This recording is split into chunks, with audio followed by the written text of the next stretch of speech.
This recipe is super easy to make. It uses 3 large red sweet potatoes that I have peeled here.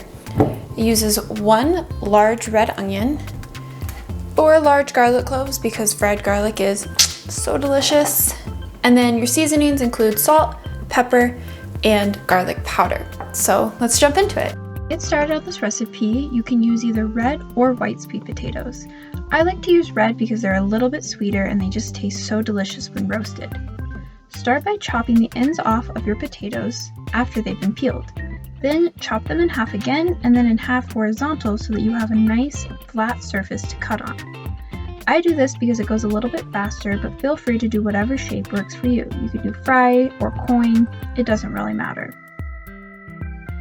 Chop them into 1/4 inch thickness so that they get nice and roasted. Otherwise, you'll have something squishy without cooking in the middle.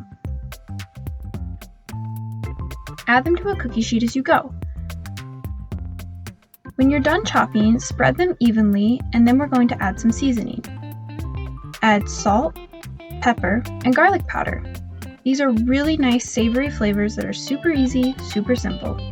Next, drizzle with olive oil and toss until everything is well coated. Don't be afraid to add a little extra oil, they'll get nice and crispy. Toss them in the oven at 350 convect, or 350 regular if you don't have convect. The next step is to prep our onion. I do this by chopping the ends off of a red onion and then chopping this in half again so that I can peel the outer layer off. I don't do the trick where you leave a little end on and you can chop the whole thing, but you do what works for you. This is just the easiest method that I've found and I like it. This step takes a lot of patience because you need to get the onion super thin.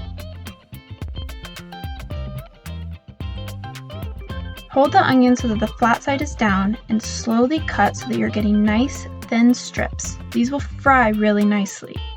If you find that you get a nice thick piece of onion, don't worry, just cut it in half and keep going. It'll fry, it might just take a little bit longer.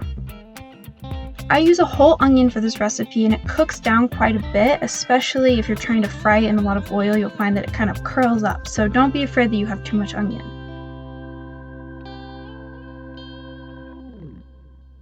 Add all of your onion to a bowl and we'll do the last step of prep.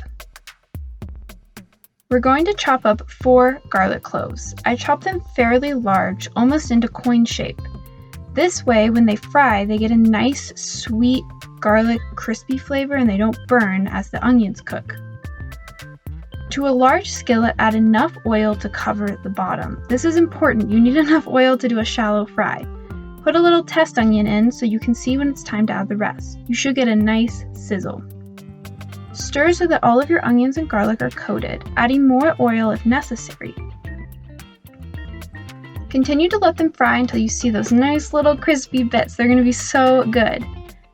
You should have a plate full of nice little crispy strings ready to eat. Check your potatoes every so often. I checked mine here and I put them back in for about 20 more minutes. I wanted them to be nice and golden and crispy. When that happened, I took them out of the oven and added them to a plate. I'm so excited to eat them. They're just that perfect chewy texture with a little bit of crisp on the outside. Add your onions on top with your garlic and toss. I use my hand because I'm not super good with just a spoon, but toss with tongs, a spoon, your hands, you got it. We're going to toss that with some flaky salt for a topping, and then you can enjoy with whatever floats your boat.